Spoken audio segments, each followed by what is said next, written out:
人讲5月13，人看人就是讲台北赢城隍爷，人 A 是真热烈。今年台北下海城隍文化节对5月24开始到6月中，除了有城隍爷圣诞的科技，也有北管歌戏、创新的电器新象等等的表演，也有市集，希望透过文化节，让大家来认捌大场店。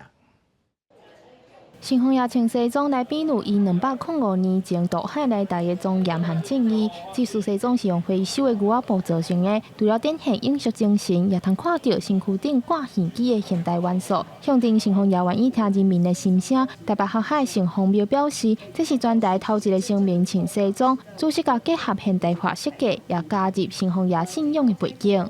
把城隍老爷的团队也介绍给大家，把它有形化。所以各位也可以看到，包含文武判官以及范谢将军，他们用一个全新的造型的形象，世间万物的这样子的一个不同的人事物，都可以用更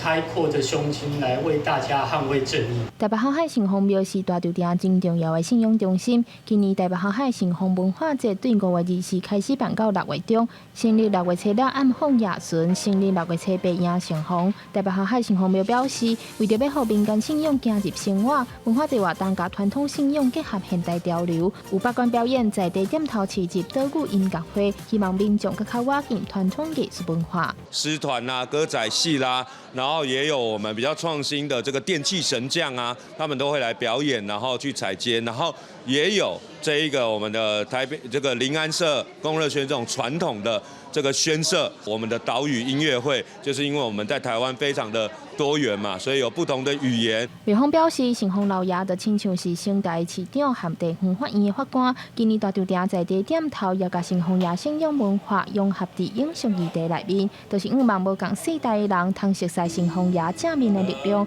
让这份信仰力量永续传承。记者张家嘅林晓凯台北报道。